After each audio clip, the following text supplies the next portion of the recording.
My fellow countrymen, as you may know, there has been a recent rebellion in the American-occupied territory to our north.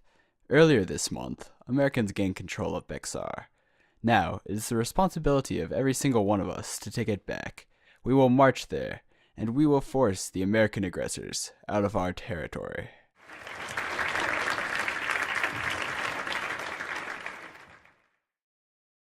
In late December, Santa Anna marched north to what is now modern-day Texas, taking with him over 6,000 men, plus artillery. His target was the Alamo, an abandoned Catholic mission constructed in the 1700s. In the early 1800s, it was converted into a Mexican fortress. Its 3-foot thick walls surrounded more than 3 acres of property. In early December, during the Texan Revolution, the Texian army had forced the Mexican army, under the command of Martin Perfecto de Cos, out of the fortress. They left behind 18 cannons, plenty of rifles, and some ammunition and gunpowder.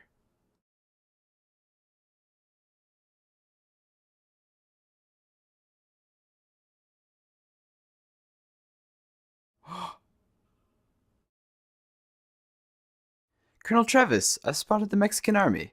They're about a mile to our north. Colonel William B. Travis, along with Jim Bowie, was a commander of the soldiers at the Alamo. Bowie, however, had been ill and was confined to bed, so Travis did the majority of the work. He had arrived 20 days earlier, on February the 3rd. Gather all of the cattle and food that you can. I'll help prepare our men for battle. Any women and children in the complex were sent to the chapel, where they stayed temporarily until it was safe for them to leave. Travis gave the order to fire the 2 large 18-pounder cannons. During this preliminary cannon fire, 2 Mexican troops were killed. Another famous personality at the Alamo was Davy Crockett, an unsuccessful congressman from Tennessee who had moved to Texas in rage. While almost everything about him has been transformed into fiction, he was an accurate sharpshooter.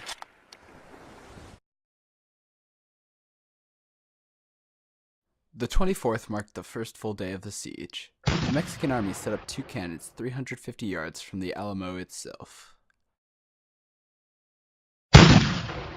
That night, Travis began writing a letter. To the people of Texas and all Americans in the world, fellow citizens and compatriots, I am besieged by 1,000 or more of the Mexicans under Santa Anna. I have sustained a continual bombardment and cannonade for 24 hours and have not lost a man. The enemy has demanded a surrender at discretion. Otherwise, the garrison are to be put to the sword if the fort is taken.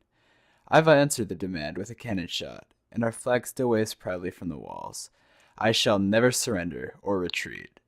Then I call on you in the name of liberty, of patriotism and everything dear to the American character, to come to our aid with all dispatch. The enemy is receiving reinforcements daily, and will no doubt increase to 3,000 or 4,000 in 4 or 5 days. If this cause is neglected, I am determined to sustain myself as long as possible, and die like a soldier who never forgets what is due to his own honor and that of his country. Victory or death. William Barrett Travis.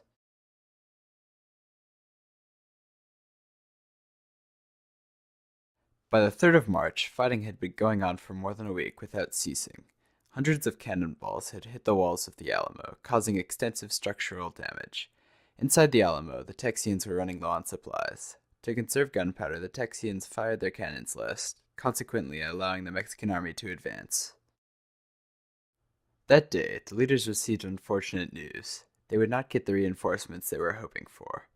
Also, Mexican reinforcements had arrived, nearly 1,000 of them, bringing the number of their troops to 2,400. Knowing that they would soon be defeated by the huge army, the Texians made an agreement. They would die as martyrs for the Texian cause.